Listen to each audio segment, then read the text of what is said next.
Anyway, it's a fun business summit. So what do you do? Do you buy or sell? And let's talk about that. Let's talk about the way people advise. First of all, we could talk to the experts. I've talked about this before. Marilyn, I know you've heard this before, but I'm going to bring it up. You know, when I was a younger person, I actually thought experts had value. I'm not saying they don't, but let's just go through it. John Paulson, considered the guru hedge fund lost 50% of his clients, 52% of his clients' money in 2011. We talk about Elaine Gazzarelli, and Rick, maybe you were in the business back then, but she was the darling of Wall Street until she was 100% wrong on municipal bonds, and she got fired. And then we got Pimco, who was the bond king, said interest rates are going to spike in 2011. He got married. I love this one. This was the money manager of the century. He won the award. Now, the 20th century was 25 years ago. Just want to let you guys know that, okay? We're getting old. But anyway, what's interesting is he was voted the best money manager of the century, Legg Mason Mutual Fund. He lost 50% over the next 5 years and was fired by Legg Mason. Now, this guy right here, this guy brings back a lot of memories. This is Alan Greenspan. I remember working on Wall Street. I remember I worked in this place where the room was as far as you could see, and I was just screaming brokers everywhere. I would have to get onto my desk to talk to my clients, say, blah, blah. It was so noisy. But when he got on TV, the whole room went, because Alan Greenspan was God. He was God. And then he was a major player in the 2008 crisis. I make my students watch a documentary called The Warning. If you have a chance, you could get it online, and it talks about how Bill Clinton and his henchmen basically stopped Brooksley Braun from putting over-the-counter derivatives on exchanges. And if they had done that, wouldn't have happened. It's the over-the-counter CDOs that destroyed the market in 08.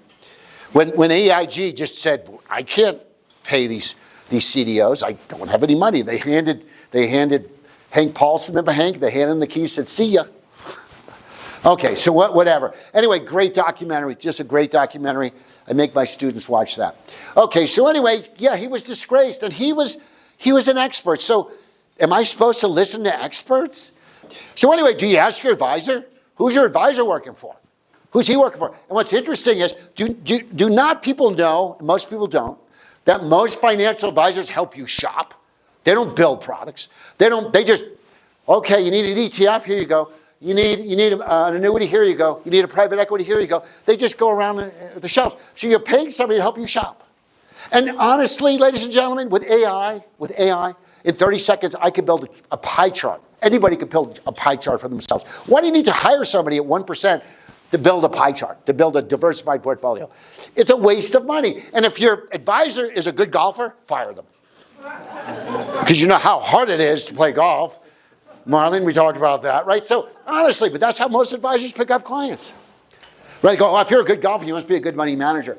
Do you need a financial advisor? Not if he's not showing any edge. If seriously. Vince, you and I were talking about on the ride over, what's the future of the money management? I don't know that a lot of people are going to hire an independent advisor. Where is their value? Other than maybe they're putting into stuff that the banks want you to buy. And then the other point is, does pure diversification really reduce risk? Just buy more stuff. Let's take a look.